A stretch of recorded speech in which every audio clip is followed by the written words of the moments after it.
معرفش اخرتها معايا ايه في التجارب اللي انا بعملها، بس عملتها وعجبتني. ادتني نتيجة حلوة قوي زي ما انتوا شايفين كده على خدودي. البلاشر بتاعك الكريمي لو خلص اعملي الهاك دي. هتعملي ايه؟ تعالي بقى هقولك هتعملي ايه. بس انتوا شايفين شكل الخدود عامل ازاي؟ مديها توريد كأنك حاطة بلاشر، ولونه خطير بجد. انتوا شايفين شكله عامل ازاي؟ واو بجد، حلو قوي قوي، عجباني جدا الهاك دي. تعالي بقى اقول لكم انا عملت ايه. هتجيبي فاونديشن عندك، طبعا الدرجه اللي انت بتستخدميها هتحطي منها كميه بسيطه جدا ما تكتريش. وهنجيب اللي هو السيرابي بتاع الشفايف، طبعا كلنا عارفينه. هتجيبيه هتاخدي منه حاجه بسيطه برضو، يعني بصي انت خلي عينيكي كده تبقى هي اللي شايفة قدامها المعيار، وهي اللي تظبط المعيار بتاع ده وده، تبقى نسب متساوية.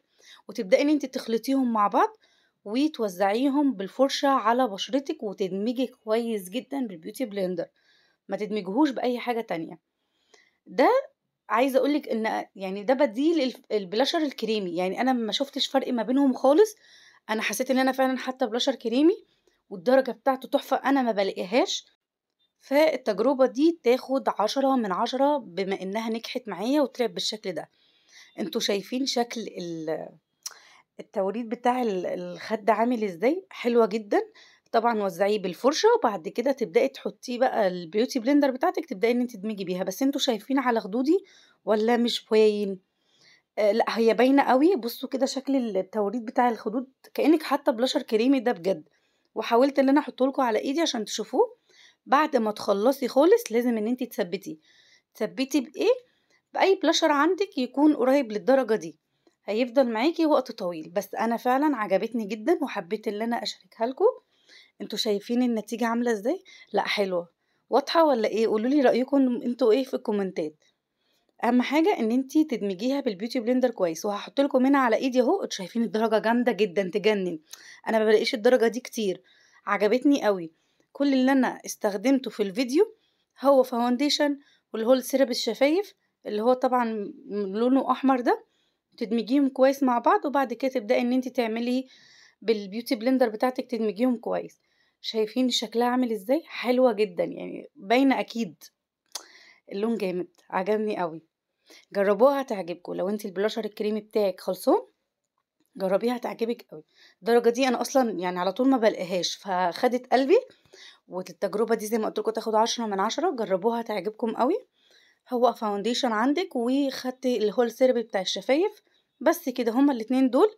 وعملت البلاشر الكريمي زي ما انتوا شايفين نتيجته اهي. وعشان انا عارفة هتسأل السؤال ده، هو لازم الفاونديشن بتاع مية سينما؟ اي نوع فاونديشن عندك زي ما قلت لكم قبل كده تقدري تعملي بيه التجربة دي، هتعجبكم قوي. شايفين الدرجة على الايد عاملة ازاي؟ تجنن بجد، حلوة قوي. وعلى وشي مدية شكل مش اوفر، وحلوة جدا هادية خالص.